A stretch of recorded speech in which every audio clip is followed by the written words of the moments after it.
నమస్తే మ్యామ్. నమస్తే అండి. ఆడవాళ్ళకి ముఖ్యంగా నెలలోనే వచ్చేది నెలసరి.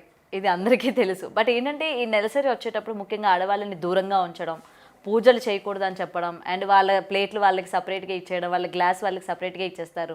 అండ్ ఏంటంటే అడుక్కునే వాడినైనా కొంచెం దగ్గరికి తీసుకుంటాం కానీ, ఆ 3 రోజులు ఆ వ్యవహరించే తీరు ఏదైతే ఉందో ఇప్పటికీ కూడా ఇంకా కొనసాగుతూనే ఉంది కొన్ని పల్లెటూరులో మనం చూసుకుంటే. ఇప్పుడు సిటీల్లో ఏంటంటే అంత కలిసిపోతున్నారు కానీ ఇంతకుముందు అట్లా దూరంగా ఉండేవాళ్ళు. అసలు నిజంగా ఈ పీరియడ్స్ టైంలోని నిజంగా అంత దూరంగా ఉండాలా? పూజలు చేయకూడదా? అసలు టెంపుల్స్‌కి వెళ్ళకూడదా?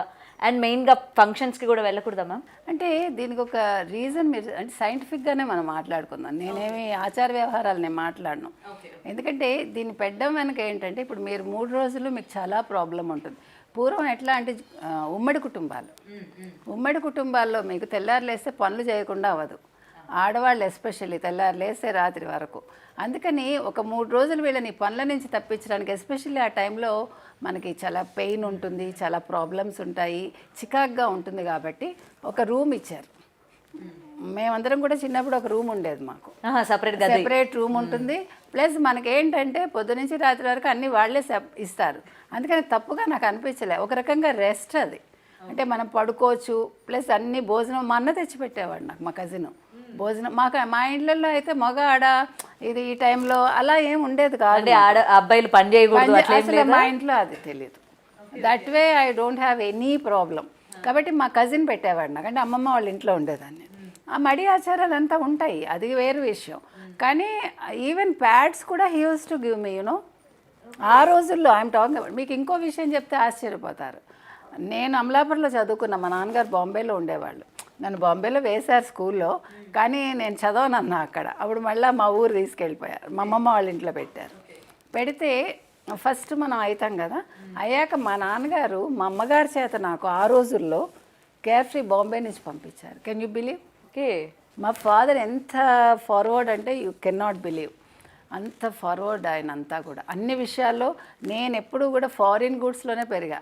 మేము అమలాపురంలో ఉండి మా నాన్నగారు తణుకులో పుట్టి నాకు తెలియని వస్తువు లేదు. నేను ఎప్పుడూ కూడా అంటే మమ్మల్ని అంత బాగా పెంచారన్న. సో మా నాన్నగారు అక్కడ పంపించాక అక్కడ మెడికల్ షాప్లో తర్వాత ఎవ్రీ మంత్ మా బ్రదర్ తీసుకొచ్చేవాడు నాకు. అంటే ఇదేదో ఇది అబ్బాయిలకు అసలు తెలియకూడదు, ముఖ్యంగా తండ్రికి కూడా చెప్పరు. ఇళ్లలో అసలు అట్లా తెలియదు. నార్మల్గా వింటాము. ఇప్పుడు నేను రాకూడదు అనుకోండి, చుట్టుపక్కల అందరికీ అది తెలుస్తుంది, కామన్ అది.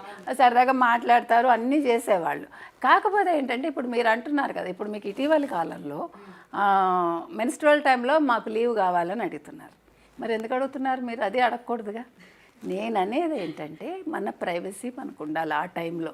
బికాజ్ మనం మెంటల్గా కూడా కొంచెం మనకి డోల్డ్రమ్స్ ఉంటాయి, అప్ అండ్ డౌన్స్ ఉంటాయి.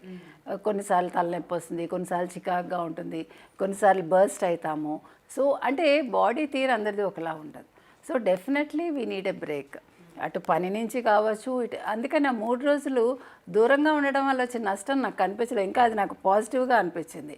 అట్లీస్ట్ ఆ 3 days ఆడపిల్లలకు వచ్చే రెస్ట్. అంటే అందరి ఇళ్లలో కాదు. ఇప్పుడు మన ఇళ్లలో మనకి ప్రాబ్లం ఉండకపోవచ్చు, కానీ కొన్ని ఇళ్లలో చాలా ప్రాబ్లం ఉంటుంది. ఎందుకంటే వాళ్ళు అంటే చాలా పనులు చేయించడం అన్నీ ఉంటాయి. కొన్ని ఊళ్ళల్లో మీరు చెప్పినట్టుగా అంటే కొన్ని తెగల్లో కూడా ఇప్పటికీ ఒక గుడిసెలాగా ఉంటుంది, వాళ్ళు అక్కడే ఉండాలి. అంటే దానివల్ల మంచి చెడు కూడా ఉంటాయి అనుకోండి. అందుకని ఆచార వ్యవహారాల్లో వాళ్ళ ఇదిని బట్టి మీరు చెప్పినట్టుగా గుడికి వెళ్ళకూడదు అంటే మనకే చికాగ్గా ఉంటుంది గుడికి వెళ్ళటానికి.